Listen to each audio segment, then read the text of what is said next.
What's up guys, it's Ivan, and today I finally get to see my office for my graduate student researcher job that I've had for the last year.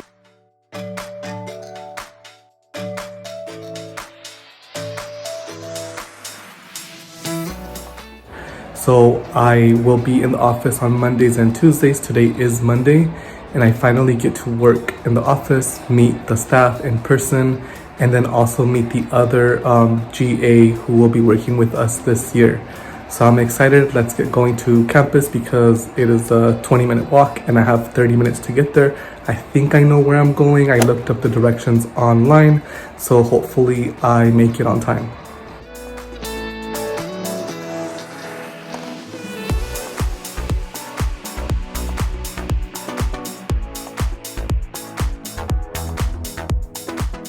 It's a little misty today. I think it rained, as you can tell. You can't even see campus anymore, but also I think it rained.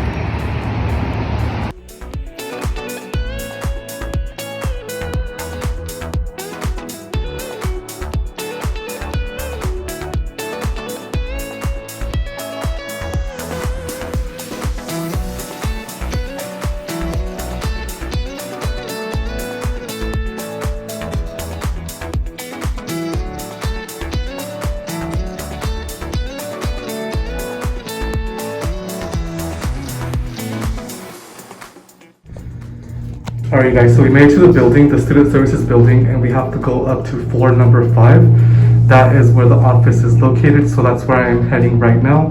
Hopefully I make it on time. I think I will, but I don't know exactly where the office is, so wish me luck.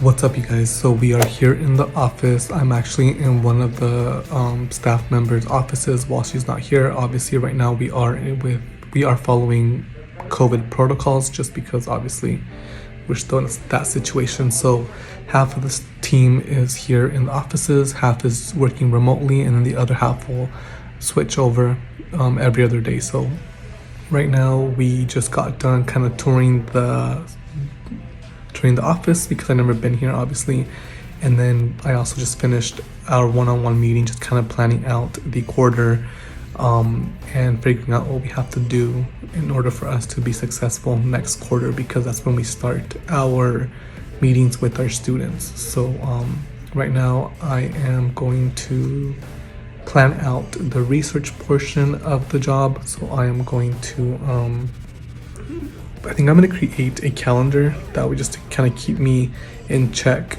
and I'm going to do it by weeks. That way I'm able to accomplish my goals this quarter.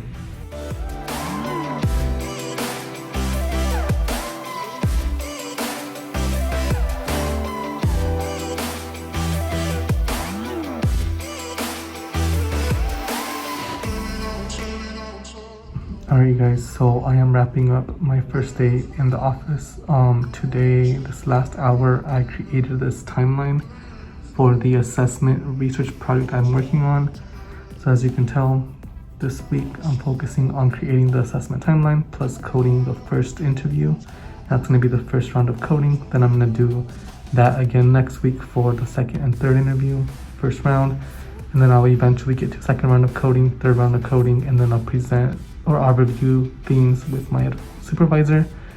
Then I will start creating or filling out the assessment worksheet, and then hopefully by the end of the quarter I will have the final assessment finished and turned in, and then I'll present the findings to the staff. What's up guys, it's been a bunch of hours later. Honestly, all I've been doing is reading, and I'm going to eat Popeyes right now. It is about 7:40. But I'm gonna eat this really quickly and then I'm gonna get back to reading. Tomorrow I'm actually gonna meet up with a couple of my colleagues who are in my class, and we're gonna discuss the readings because we do have a essay due by Thursday, so I want to get going on that tomorrow. But I want to finish all the readings today so I can discuss it with my colleagues. That way I'm able to better formulate my essay. Could anybody else relate? So when you read an article and you don't know what the fuck it's talking about. So right now I'm actually reading this article titled, it's a chapter actually in a book titled Schooling in a Capitalist America.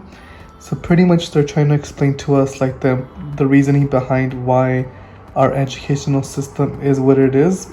And they're talking about, right, I think right now, IQs, test scores, and how that supposedly makes you a wealthier person, something along those lines. I don't really know. Obviously, like that's why I'm recording this, because I don't know what the fuck it's talking about.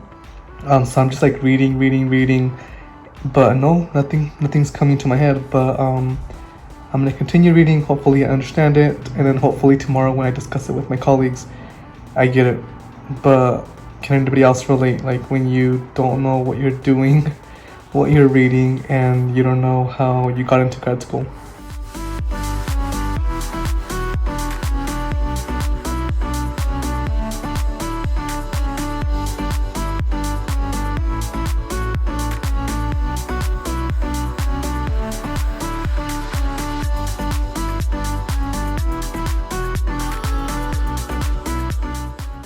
Alright you guys, so I am done with article number 2, on to article number 3 out of 4. Before I get to that, I do want to just do a little quick chat with you all about grad school, just because I'm in the thick of things, second year PhD student in education studies at UCSD. So I wanted to just kind of share a little bit about what grad school entails, especially the PhD program. So the PhD program is strongly focused on reading and writing. And so I suggest that if you are considering a PhD program, that you either develop or start thinking about reading and writing strategies, because it's going to be very helpful in your first and second year, actually the whole way through actually. But if you are a slow reader like I am, you definitely want to consider learning how to skim, because skimming is an art. I haven't even mastered it. I can't even master it. The reason why I read word for word and take about 2 hours per article is because I can't skim. I feel like if I skim, I'll miss the point of the article. And so I do not want to take that risk, because also in grad school, you will be talking a lot in your classes. The classes are small. For my 2 classes, I average about 10 people. One of them has like 8 people. The other one has 11. So you can't hide. People will ask you your opinion. The teacher will ask you the professor will ask you to share your thoughts. And so the only way to give a response is by obviously reading carefully, taking notes, and understanding the material. So if you are considering grad school, start thinking about these strategies for reading and writing. It's going to help you tremendously. You guys, so my neighbors are having like a little get together or a little party, and I'm all over here suffering reading these articles. I wish I had that life.